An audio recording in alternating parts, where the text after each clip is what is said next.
Hello all, a very good evening. Today we'll be understanding the most important topic in Pega, that is called integration. In integration, we have different rules which we'll be learning.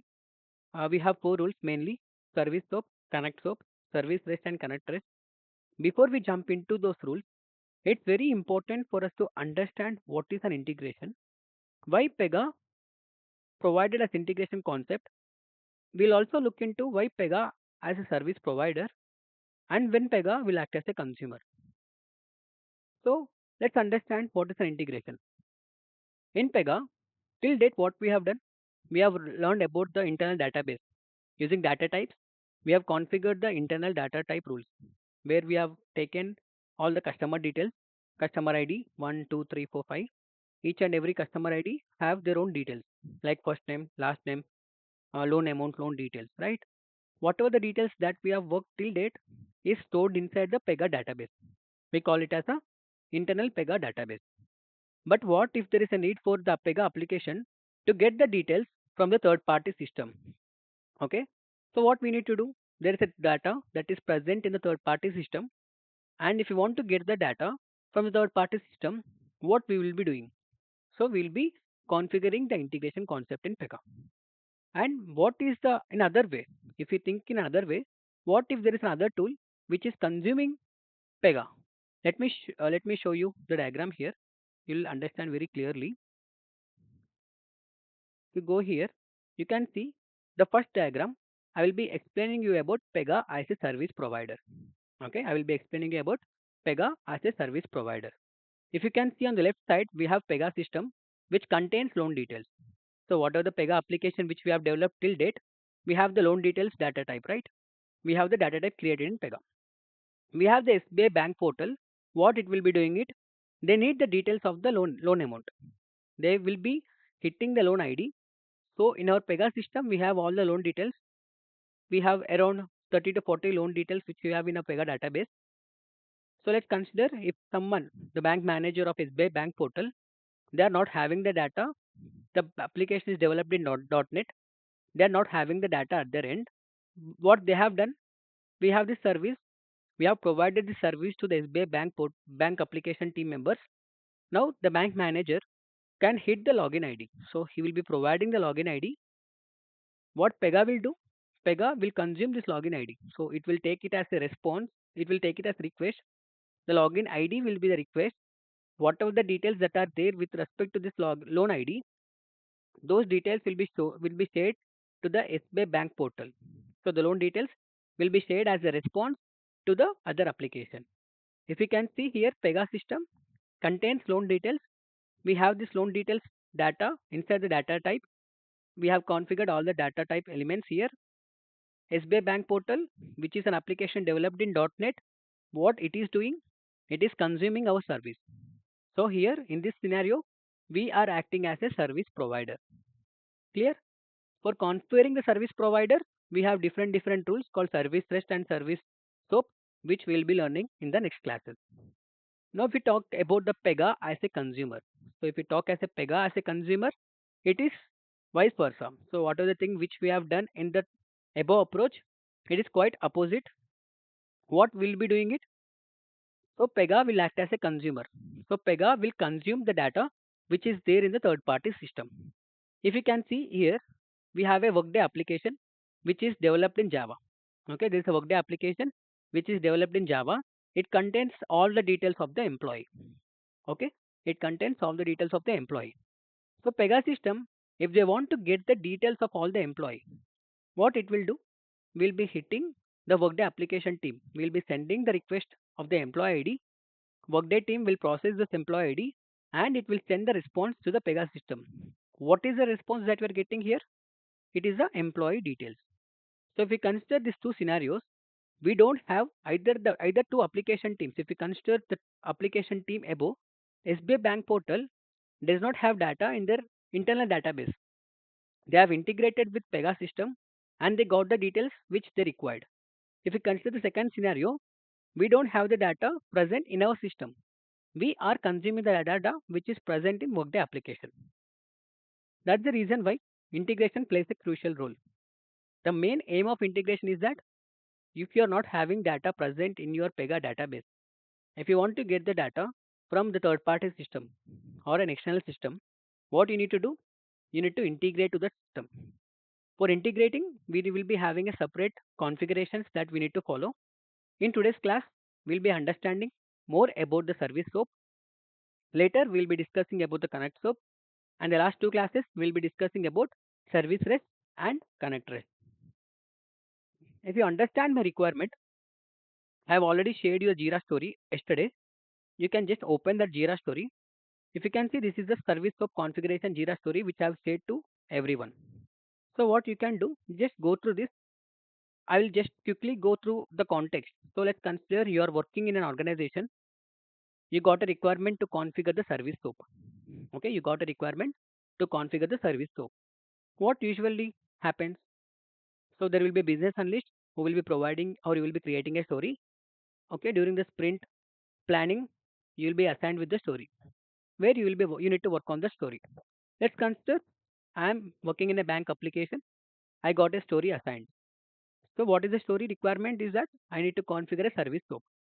If you see here, it states that as a consumer of the loan application service, I want to create a loan application case by passing customer details to a SOAP service so that I can receive a case ID and the requested customer information as a response. So there will be a third party system which will be using our loan application. What it will be doing it, they will be providing some details. Like if you can see here, they are providing this customer name, customer phone, customer email ID, and customer type. After they provide these details, Pega need to process these details and to create a case. Whatever the case that is created, the case ID need to be shown as a response for the third party system. This is our simple requirement. This is a very common requirement which we will be seeing every time. So in our application also, in the project which I have worked, we have configured service soap for most of the case types which we are working on. And if you can see here, the response will contains the case ID and it also says that you need to also provide the response for all these details. Yes, we can do that. You got the requirement right. The requirement is very clear. They are telling us to create a service soap which clearly states that the user will hit the soap service. They'll be providing these details. With these details, we need to provide the case ID along with the customer details information. Okay. And you can see for authentication, in this configuration, we'll be using the basic authentication for the initial implementation. It means that whatever the implementation that we are doing now, we will be following a basic authentication process. Later, what we will be doing it, we will be migrating to OAuth. So OAuth part I will be covering later, but for now just understand that we are working on the basic authentication. Here you got the requirement right. Just we need to configure a service soap. Here, whatever the person, whoever the person or whoever the team who is using this service, they will provide the details, customer name, customer phone, customer email ID, customer type. With all these details, what I need to do? Pega need to process these details. They need to create the case type, case ID. The case ID needs to be shared as the response. Along with the case ID, we need to share customer details. Okay. So let's jump into our presentation.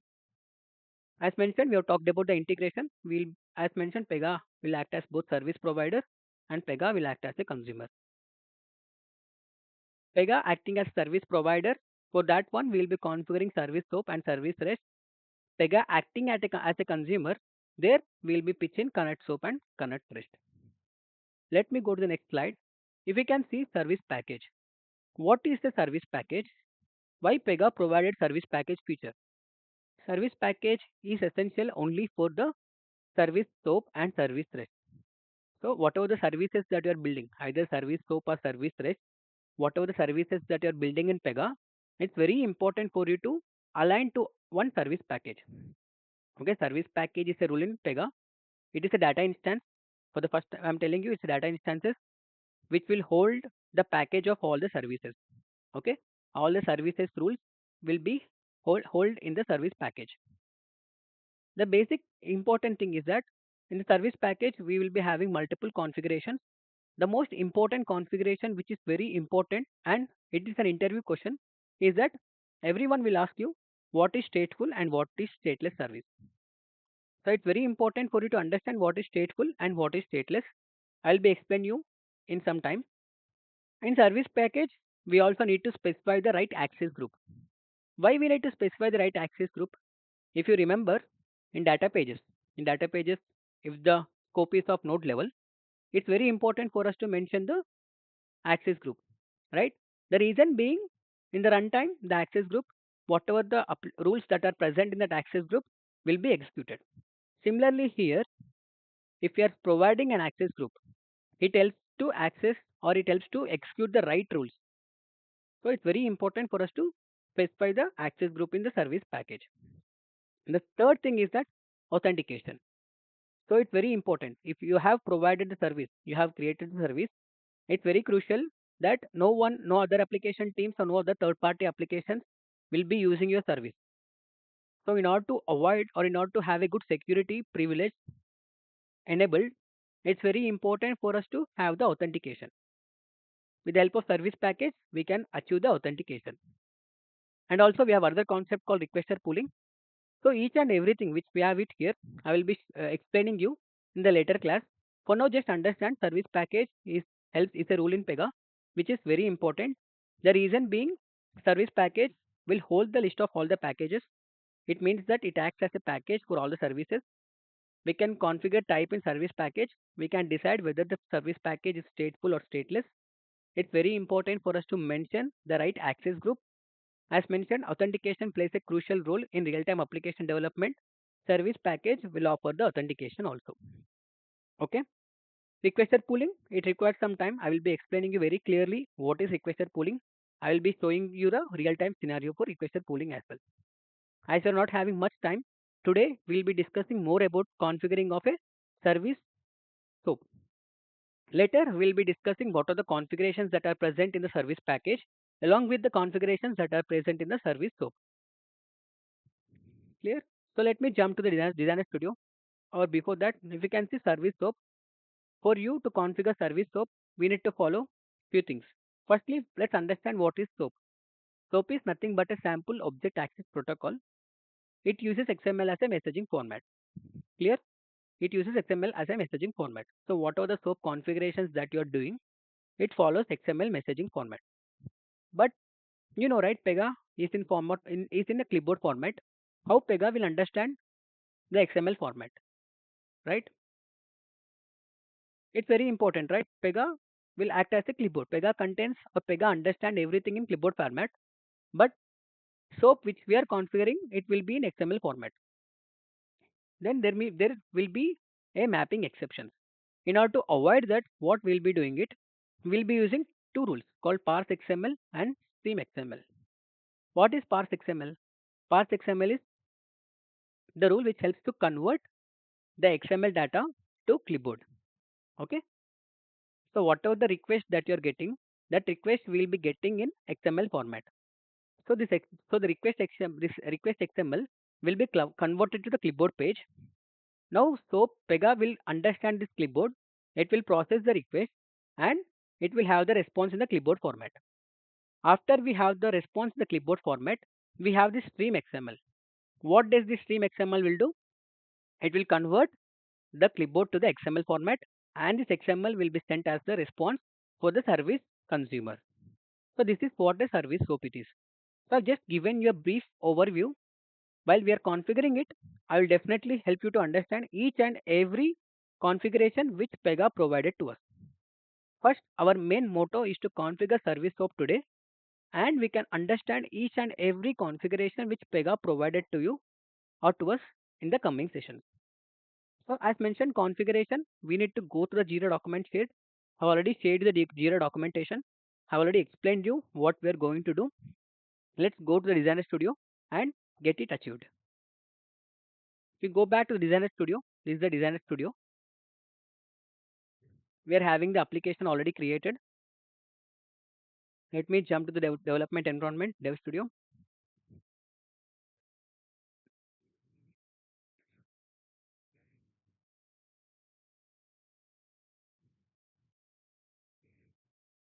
You can see this is the loan application for which we need to provide a service. So service provider we need to create a service package Later, we need to create a service scope for this case. So whenever the user enters the customer details from the third party system, we need to share them the case ID. We'll do one thing. First, let's run it manually. If I do manual run here, you can see it will ask for the customer details. You can see customer name, customer date of birth, customer phone number, customer email, customer type, right? So these are the details which we need to enter it. But what if this case can be created from the third party system who is using it? Clear? So let's consider this third party system which they have provided this details from their end. They have provided this customer name, customer date of birth, customer phone number, customer email. After they provide this response, we need to share this case ID to them. Clear? This is the requirement. Now to achieve that, as mentioned, before you configure any service scope or service rest, it's very important for you to have a configuration that is you need to create a service package. First, let's create service package.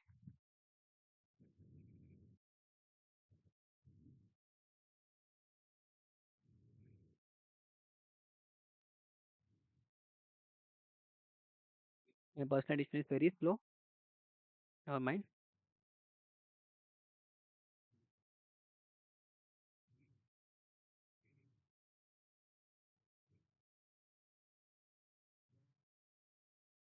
We'll do one thing. First, we'll map the we'll make the default portal as development environment. Go to your operator profile. Go to the operator. Inside operator profile, let's mark. Let's open this one. We'll make it as a developer as a default portal. Now we'll not have any issue. Now come back. As mentioned, first the requirement for us to create a service package. How to create service package? Very simple. Go to records. From records, we have this integration resources. Scroll down, we have the service package. Let's create service package for the loan application. Create loan case.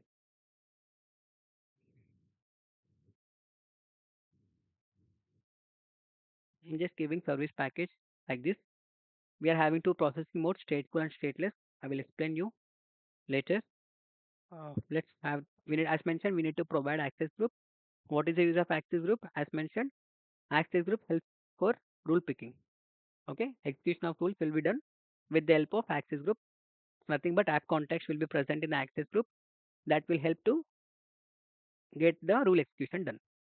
And we are using basic authentication here. We have different types of authentications also.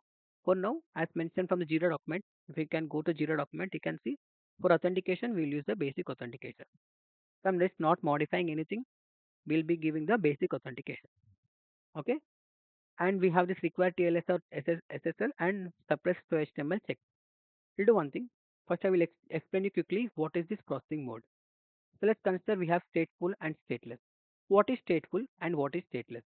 Let's consider we are having two services. Okay. First service is helping to get the loan details and second service helping to get the customer details. So now we are having two services. When I hit the first service, I'm having the loan details on my clipboard. Okay. And second request is trying to hit the employee details. Right. If we are giving it a stateful, it means that first time what I have done, I have hit the loan details service and I got all the details of the loan. If I am giving stateful, whatever the details that are associated with the first service, all those details will be stored on the clipboard page. Now, if we try to hit the second service and if you want to use the details that we got from the clipboard for the first service, we can use that option. So what is stateful? It means that whatever the data or whatever the response that you're getting from the service, we can store it in the clipboard. That is stateful. Okay. If it is stateless, it means that irrespective of the service that you hit, if you are hitting the first service that is completed and whatever the data that is there with respect to that service will not be stored. Now you will be hitting the second service. Clear? For now, I have selected processing mode as stateless. Okay. We have this option called suppress to HTML. What suppress to HTML will do in activity? So every integration that we do, we require an activity rule. So in activity rule, we have this method called show HTML. So this integration is mainly for getting the data or sending the data, right? So in that case, don't you require do we really need that show HTML method to be used? No. So HTML will definitely will be not using it, so we can suppress it. If you feel that it is very important for you, you can use it. And requested pooling, I will explain you with a very beautiful example. We have a separate scenario and a separate Jira story for requested pooling. So we have configured the service package. Now what we can do? So creation of service soap, we can achieve it using the service wizard. How to create the service soap? Click on configure, go to configure, go to integrations, where services and use service wizard. So we will be using service wizard. We have three different things here. Create and manage work. This is for creating the case. Invoke existing activity rules. If you want to invoke any activity rules, you can do that. The third thing is a process input or output data. This is with respect to the data type. So in service scope, we'll be understanding two different configurations. The first configuration that we discussed today is creating the case ID. And for tomorrow, we'll be understanding how Pega acts as a service. So we'll be providing our data type where the third party system will consume our data type. For today, we are completely in line to create the case. So what is the first thing that we're going to do? We'll be selecting this option called create and manage work. Service type remains SOAP. Click next. Now which case type you want to create. So which case ID that you want to create, that is loan application. So select the class which is related to the loan application. I've selected this class. So if you can see, before I select this loan application class, we have this flow type as a mandatory field. But when I selected this one, I don't have any mandatory field. The reason being the others are the flows. So if you consider these are the flow types, which other are the flow types, but loan application is a case type. So what happens whenever you create any case type, it will start from the py start case. So that's the reason why Pega will not accept any flow type. So it's not a mandatory field. Pega will start it from the start. So py start case. So it will take the flow type as py start case and it will create the case from the start. Now generate a service that will create the work object. Our main motto is to create the work object, right? So it's very important for us to check this checkbox. So by checking this checkbox, we are telling that we can create the work object ID. So service will create a work object ID for the request that we got. Click next. If you feel that I'm going fast, let me know or stop me so that we can discuss it very clearly. Now what we can do, we have entered the screen. No action, no pending action from our end here. Click next. You can see service full data. We have this create new work. As mentioned, we'll be using the request and response, right? Create new work. It will create the new work. We can use XML for data mapping. What are the properties to use? So the customer or the third party person will be providing us the customer date of birth, customer email, customer name, customer phone number, and customer type. Okay, all these details are the details which customer provides to us. You can ignore this one py party class prompt or let it be. I will tell you how we can delete it. Now these are the output properties. If it these are the above are the input properties. So which we are expecting as part of service call. These are the request parameters which the person who is consuming the service needs to provide. And what are the response parameters that we are going to provide? We are again giving use XML for data mapping. Here what we need to do, as mentioned, go to Jira document. Here it clearly states that provide the case ID along with the customer details. So name, phone, email, and customer type. Go back here, select all the things. So customer date of birth, customer email, customer name, customer phone number, and customer type. We don't have case ID here. How we need case ID, right? So that will be present in the process info. Okay. Pega has created a process info where it contains all the details of the case. That is the case ID. We'll be getting it from the process info. Once this is created, I will show you very clearly where what is the rules which got created and what is the parse XML which got created, stream XML that got created, how the mapping is done, Everything I will show you.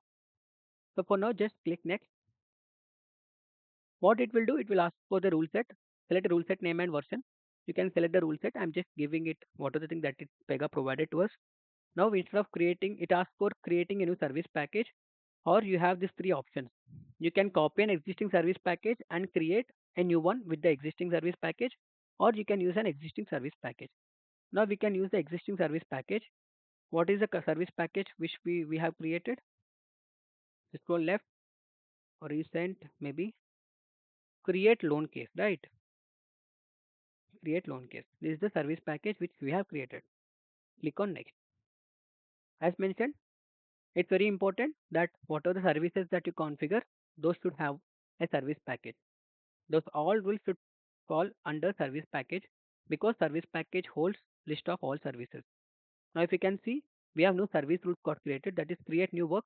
Create new work got created. It uses activity called SCC ad work object ad work object. In Pega, if you want to create any case ID, you can use this activity. That is done. Then you have this new XML parse rule. This is the XML parse rule. What does this do? What are the XML data that we got as a request that will be converted to the clipboard? And this XML stream rule, what it will do? Whatever the response from Pega, which is in clipboard, will be converted to XML format. I'm just clicking finish. You can see this got created. Now just I'm opening this service soap. You can see service soap got created. Uh, Class may extend, so that's the reason why I'm not going through each and every tab. For now, just understand that this is the primary page class for which we are creating the case. Okay, Pega will create a my service page as the page to hold the data for all the request and response. So it's very important, like similarly like Pivot work page which is present in the clipboard for the service soap or service rest that you configure. Pega will provide a page called my service page. Okay, this is the activity which helps to create the case ID. Okay, I'll discuss about this topic later. For now, just go to the request tab. The request tab where you can see this is the map to key. So we are getting the data from the third party system that will be in the XML format. Whatever the XML format that we got, that will be converted to the clipboard format. So this is the parse XML rule. To expand this one, you can see customer date of birth, customer email, customer name, all these details will be entered by the third party system user. That will be, we are getting it in the XML format. So it's very important for Pega to understand the language, right? So Pega needs to understand, in order to understand, in order to process it, we need to have it in clipboard format. So this parse XML, what it will do, it will convert the customer date of birth, which is in XML format, to clipboard format. Now we have all the details in the clipboard format. Okay. Now what it will do, it will go to the response. Before going to the response, what it will do, it will run this activity. After executing this activity, we'll be having the details of the case ID along with the details of customer name, customer email ID, customer phone number. All these details will be present in the response of clipboard data. Now this response, what it will do, it will use this XML stream. So it will be using this XML stream. With the help of this XML stream, what it will do, it will convert the data which is in clipboard to the XML format. So if you can see, we have customer date of birth, email, name, phone number, type. If you want to find the case ID, just open this process info. Process info contains all the details. So in order to open this process info, go to XML type here, map from right, just click on this one. It will open the process info. If you expand this one, you can see PY work object handle. It contains the case ID details. Along with that, we have this PY error. When you run it, I will show you. So this is about XML stream and parse XML. Now go back to the service. So we have this false tab. This is false tab is used for error handling, which I will show you later. Okay. I'm not explaining you much about all these things, which I will be covering you in the tomorrow's class. For now, just understand that we have created a service soap. Okay, inside service soap, we have this request and response. What are the requests that we provide that will be in XML format? That XML format will be converted to clipboard using the XML parse tool. Then this activity will process. So now we have the data in the clipboard. Pega will use that clipboard data. It will create the new case ID. Now in the response, whatever the data that is there in the clipboard will be converted to the XML using the XML stream. What we'll do, just actions run and just running it. When you click on run, you can see we're having this requester context, right? It is taking current requester context. If you feel that we are in different requester context, you can click on this option and we need to provide the user ID and password. This is what a basic authentication is. Okay. If there is a basic authentication that you're configuring, the person who is consuming the service, he need to have the user ID and password from our end. So we need to provide the user ID along with the password. So whenever he is hitting the service, he need to provide the correct credentials. For now, I'm running with the use current requester context. Click on the specify individual request values and supply SOAP request envelope. So let's supply the SOAP request envelope. Click on this option. You can see we have customer date of birth, customer email, customer name, customer phone number. Let's manipulate the data. Let I will just giving it as some other details. String email, customer name, customer phone number. Provide customer phone number here. Providing it here. Customer type. We have customer type as gold, platinum, right? Silver. I'm giving it as gold. Just I execute this one. Whenever you execute it, you can see all these details are got mapped.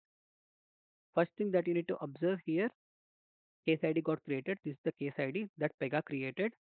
Along with the case ID, we have this customer date of birth mapped, customer email mapped. Along with that, we have customer phone number. You can also find it from this body. So this is the response body. In this response body, scroll right. When you scroll right, you can find there are no errors. The execution went perfectly well. Scroll right and you can find this is the instance handle or case ID that got created. Along with that, we are sharing the response. What is the response that we are sharing? If you go here, the acceptance criteria, you can see name, phone, email, customer, type. Configuration is working perfectly well. You see here, customer email got, customer name got mapped, customer phone number. So all these things are saved as a response. So now go back to the Dev Studio, open the case ID that got created. Go to app instances, go to app explorer, open the loan application instances. This is the latest case ID that got created. If you can see, if I just click go, you can see all these details got mapped. There's a simple use case. You can see I've just hit the service with all these details and we got all these details here. And we have a validation configured, right? Customer email will be of email type. Customer phone number will accept only phone numbers. So what if I'm giving the wrong data? So let's consider customer email should be in the format of email as per the Pega standards. What happens if I'm giving a wrong email ID? If I'm not specifying at the rate, let's see what happens. Go to the go to your this is the service scope, actions run, service scope envelope, and provide any details, random details. Customer email. Now I'm giving only it as Sai. Customer name.